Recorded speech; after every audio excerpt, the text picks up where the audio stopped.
السلام علیکم ناظرین، Naseer Malik is here with the programme your issues. آج کے پروگرام میں جو ہمارے مہمان ہیں شیخ رشید صاحب۔ السلام علیکم شیخ رشید صاحب، and very warm welcome to you. کیسے ہیں آپ؟ اللہ کا شکریہ۔ شیخ صاحب، آپ جب یہاں پر پاکستانی کمیونٹی کو ملتے ہیں تو کیا ایسا لگتا ہے کہ آپ ملک سے باہر ہیں؟ لگتا تو ہے کہ میں ملک سے باہر ہوں، ایسا نہیں ہے کہ یہ لگتا ہو کہ میں ملک نہیں ہوں۔ نہیں، جیسے لوگوں کا یہاں پہ ویلکم ہے یا محبت ان کی کافی زیادہ ہے، دل آف پاکستان، اور ان کی کمٹمنٹ ہم سے زیادہ ہے، اسلام کے ساتھ بھی پاکستان کے ساتھ بھی۔ بٹ آف کورس پاکستان سے میں باہر ہوں، وہاں تو پھر جو ویلکم آپ کو یہاں پہ ہوتا ہے، جب آپ پہلے بھی آئے یہاں پہ بھی آئے، ان کا بہت بڑی محبت ہے۔ تو کیسے دیکھتے ہیں ان لوگوں کو، یہ جو یہاں پہ پاکستانی ہیں، لندن میں آپ نے ٹائم گزارا ہے، یہاں پہ بھی آئے ہیں آپ؟ بہت اچھے لوگ ہیں جی، محبت سے ملتے ہیں، اور بنیادی رشتہ پاکستان سے ہی رشتہ ہے، اور اس رشتے کی وجہ سے اور O P S C overseas Pakistani organisation بنی ہے۔ شیخ سلیم صاحب ہمارے یہاں یو کے چیپٹر کے عوامی مسلم لیگ کے ہیڈ کر رہے ہیں، اور ساری عوامی مسلم لیگ کی یہاں آرگنائزیشن 2-3 سال، ہمیں تو 1 سال ہی ہوا ہے یہاں پہ، لیکن پارٹی کو بھی ہمارے 3 سال ہو گئے، اور اس دفعہ ہم نے 1-2 فنکشن مل کے کیے ہیں اوورسیز پاکستان آرگنائزیشن کے ساتھ۔ بیسیکلی تو یہاں ان کے پرابلم ہے، پاکستان کے بھی ہیں ان کے بھی ہیں۔ تو یعنی کہ آپ کی پارٹی یہاں پہ اسٹیبلش ہو چکی ہے، یہاں انگلینڈ میں بھی کام کر رہی ہے؟ الحمدللہ، انگلینڈ میں، امریکہ میں، مڈل ایسٹ میں، یورپ میں ہم کام کر رہے ہیں۔ جتنی ہماری بساط ہے، جتنی ہم میں ہمارے سورسز ہیں، اس کے مطابق ہم کام کر رہے ہیں۔ یہ اوورسیز پاکستانی کی حب الوطنی پہ کچھ شک کیا جا رہا ہے؟ نہیں، کوئی پاکستان میں کوئی شک نہیں، کوئی شک کا سوال ہی پیدا نہیں ہو سکتا۔ آئی ایم ایف سے زیادہ یہ پاکستان کی مدد کر رہے ہیں، ورلڈ بینک سے زیادہ کر رہے ہیں، ایشین بینک سے زیادہ کر رہے ہیں، اور جو آدمی اپنے والدین کو لک آفٹر کر رہا ہے، ہی از سرونگ دی پاکستان۔ جو آدمی اپنے بہن بھائیوں کا خیال کر رہا ہے، وہ پاکستان کا خیال کر رہا ہے، سو نو ڈاؤٹ۔ تو تارکین وطن کی پہ انگلی اٹھائے گی پاکستان میں؟ واٹ ڈو یو سے اباؤٹ دیٹ؟ کسی کی ضرورت نہیں ہے تارکین وطن پہ انگلی اٹھائے، ان کو ووٹ کا حق ملا، مینج نہیں ہو سکا کوئی اتنا، ان بیچاروں کے مسائل ہیں۔ میں نے کل ایک ان کی میٹنگ میں بھی وہاں کہا کہ ایک میں ریسٹورنٹ میں گیا، وہ سارے شیف ہاتھ جوڑ کے کھڑے ہو گئے، انہوں نے کہا جی اتنا مہنگا ٹیلی فون کر دیا ہے، جو 2 یا 4 پینی کا تھا، پتہ نہیں 16 یا 20 پینی میں ہو گیا۔ میں نے کہا انشاءاللہ پہلے اجلاس میں ہی آپ کی آواز اٹھاؤں گا انشاءاللہ تعالیٰ۔ You must aware of all the problems overseas Pakistanis face, and I don't really need to repeat all them problems, you know yourself. کیا آپ اسمبلی میں اوورسیز پاکستانی کی آواز بنیں گے؟ Why not? I've been overseas ministers also 2 years. میں نے 2-3 convention بلائے اوورسیز پاکستانیوں کو، پاکستان کی ہسٹری میں سب سے بڑے کنونشن ہم نے کیے، ہم نے فری ٹکٹ دیا، ان کے بچوں کو ہم نے ٹورز کروائے، اور تمام منسٹریوں کے ساتھ ان کی میٹنگ کرائی، ان کے مسائل جو ہیں، اینڈ اوورسیز پاکستانیوں کی آواز بنیں گے جی۔ اوورسیز پاکستانی ہماری جان ہیں، ہمارے بھائی ہیں، اور پاکستان کے، میں سمجھتا ہوں پاکستان سے زیادہ اگر کسی کی کمٹمنٹ پاکستان سے ہے تو وہ اوورسیز پاکستانی ہوگی۔ شیخ صاحب، یہ ہمیں کافی عرصے سے کہا جا رہا ہے، مشرف صاحب آئے، نواز شریف صاحب آئے، پیپلز پارٹی بھی آئیں، سب لوگ جب یہاں پہ آئے تو پرومسز تو ہمیں بہت سارے ملے، تو ابھی تو ہمارے جو اوورسیز پاکستانی ہیں they are expecting some sort of solid commitment. یہ اٹس ناٹ اے کمٹمنٹ تو یہ کرتے رہتے ہیں، جھوٹے ہیں۔ کمٹمنٹ وہ ہوتی ہے جس میں عمل ہو، میرا خیال ہے عمل ہونا چاہیے، اور یہ سارے لوگ ہیں جنہوں نے جلا وطنی گزاری ہے، جنہوں نے پاکستان باہر آتے ہیں تو پھر سارے ان کو اوورسیز پاکستانی لک آفٹر کرتے ہیں، اور کسی نے سعودی عرب میں گزاری ہے، کسی نے لندن میں گزاری ہے، کسی نے امریکہ میں گزاری ہے، لیکن اوورسیز پاکستانیز کے مسائل میرا خیال ہے پہلی فرصت میں حل ہونے چاہیے، اور اس کے لیے باقاعدہ لیجسلیشن ہونی چاہیے، یہ صرف تقریریں نہیں ہونی چاہیے، انشاءاللہ موو کریں گے، پریکٹیکل ہونا چاہیے۔ تو شیخ رشید صاحب، یہ آپ نے مینشن کیا سعودی عرب کا، دیر از برادر اسلامی ملک میں ہمارے اوورسیز کے ساتھ بھیڑ بکریوں جیسا سلوک کیا جاتا ہے، امید ہے آپ اس پہ بھی آپ آواز اٹھائیں گے؟ دیکھیں، پاکستانیوں کے ساتھ یہ کہنا تو ذرا سخت ہو جائے گا بھیڑ بکریوں کے لیے، مسائل غربت ان کو وہاں لے کے جاتی ہے. ابھی 1,24,000 لوگ انہوں نے پچھلے دنوں نکالے ہیں پاکستان، بنگلہ دیش، سری لنکا کے. اب انہوں نے 3 مہینے یا 6 مہینے کی اور چھوٹ دی ہے.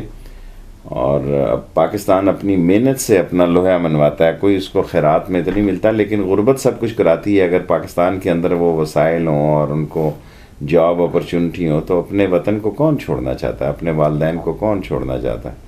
اپنے پیاروں کی قبروں کو کون چھوڑ؟ شیخ صاحب یہاں پہ اور امریکہ میں، یورپ میں جو ہیں وہ ہمیں رائٹس ملتے ہیں، انگلینڈ میں ہم جہاں پہ رہ رہے ہیں لیکن جو لوگ رہتے ہیں عرب کنٹریز میں پرٹیکولرلی، ان کے لیے میں نے 2-3 دفعہ ٹریول کیا ہے امریٹس ایئر لائن کے اوپر. تو جب میں وہاں پہ پہنچا تو there was totally separate behaviour to the British passport and to the Pakistani passport there. This is all over the world. آپ نے ویزے کے ساتھ کابل جانا ہو تو you have so many problem. اگر شام کو ویسے ہی رات کا چکر لگا کے صبح واپس آ جانا ہو پشاور تو نو پرابلم. اگر آپ نے بارڈر کراس کرنا ہو یو ہیو نو پرابلم. اور موسٹلی لوگ جو باہر جا کے سیٹل ہوئے ہیں وہ بڑی محنت سے ہوئے ہیں. اور پاکستان کی زندگی باوجود بجلی نہیں ہے، پانی نہیں ہے، گیس نہیں ہے، روزگار نہیں ہے، اس کے باوجود وہاں بہت زندگی آسان ہے as compare with other countries. بڑی ٹف لائف ہے. اپنا ملک ہے رائٹ. تو جو جب فارن انویسٹمنٹ کی ہم بات کرتے ہیں تو stability and security are 2 big issues right. And you are the longest serving MNA in the national assembly. کیا آپ اس کو حالت وہ دیکھ رہے ہیں؟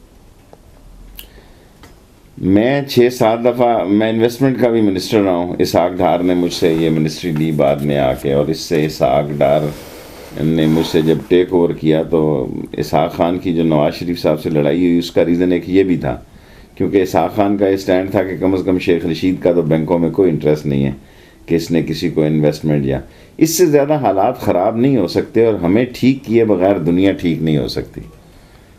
اور جب تک ہم ٹھیک نہیں ہوں گے دنیا میں امن نہیں ہو سکتا. اور جب تک افغانستان ٹھیک نہیں ہوگا پاکستان ٹھیک نہیں ہو سکتا. اور جب تک افغانستان ٹھیک نہیں ہوگا تو دنیا کے جس امپورٹنٹ خطے میں ہم وجود رکھتے ہیں ساری دنیا کو اس کی فکر ہوتی ہے.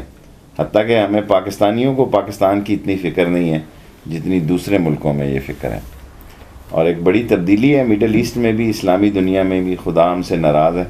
ہم نے 10-15 سال سے کوئی ویل نہیں کھودا. کوئی پتہ نہیں بجٹ میں ہم ایران سے گیس لینے جا رہے ہیں، بجٹ میں تو پیسے نہیں ہیں، یہ لینے جا رہے ہیں تو اس کی پیمنٹ کا سلسلہ کہاں سے ہوگا.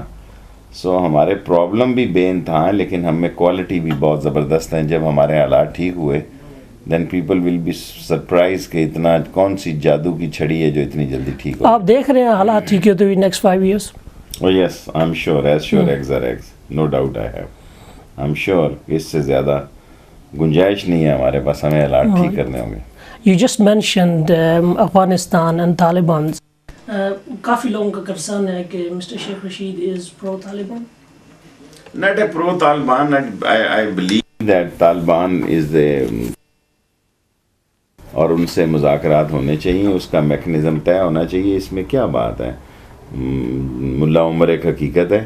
آنکھیں اگر امریکن ان سے بات کر سکتے ہیں تو ہمیں بات کرتے کون سی موت پڑتی ہے؟ اگر امریکن ان سے مذاکرات کر سکتے ہیں اور میکنزم طے کرنا ہے کہ ان کے جو لوگ ہیں جیلوں میں ان کا کیا ہوگا، کانسٹیٹیوشنل پوزیشن کیا ہوگی.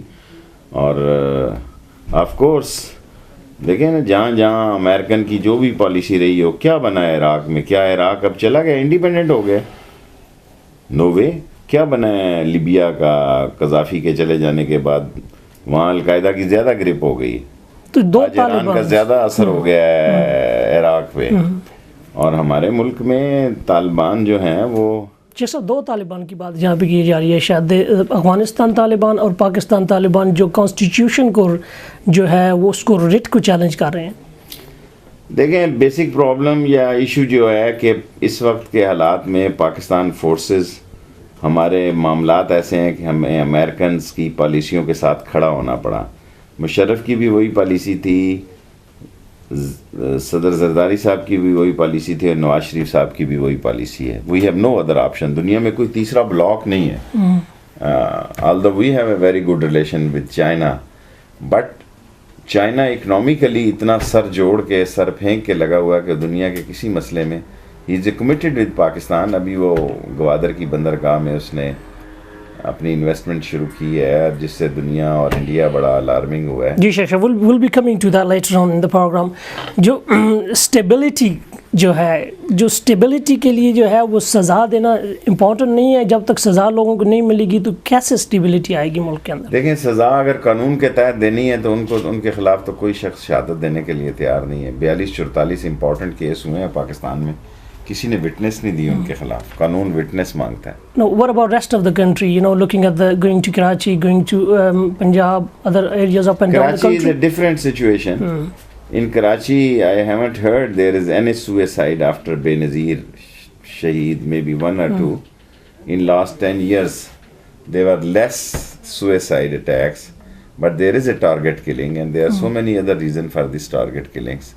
That's not internationally. They may be domestically also. The stability is the important for the country. When But Karachi stability is نہیں ہوگی such تو a big کچھ city, you know, after پل کے اس طرف ایک اور کراچی ہے اور برج کے اس طرف ایک اور کراچی ہے. سو کراچی میں آپ ہوں تو آپ کو پتہ ہی نہیں لگتا کچھ ہو رہا ہے. جب آپ میڈیا میں آتے ہیں تو پتہ لگتا ہے قیامت آئی ہوئی ہے. کیا ہو رہا ہے پاکستان میں, تو سب کام چل رہا ہے. اچھا چلیں اس کو دوسری طرف آتے ہیں ہم, مسئلہ کشمیر کی طرف. یہاں پہ کافی سارے کشمیریز ہیں, یو نو ویری ویل. تو کشمیر کا مسئلہ جو ہے, کیا وہ کشمیریوں کی امنگ کے مطابق نظر آ رہا ہے حل ہوتا ہوا, یا اس کو سرد خانے میں دھکیلا جا رہا ہے؟ دیکھیں, کشمیر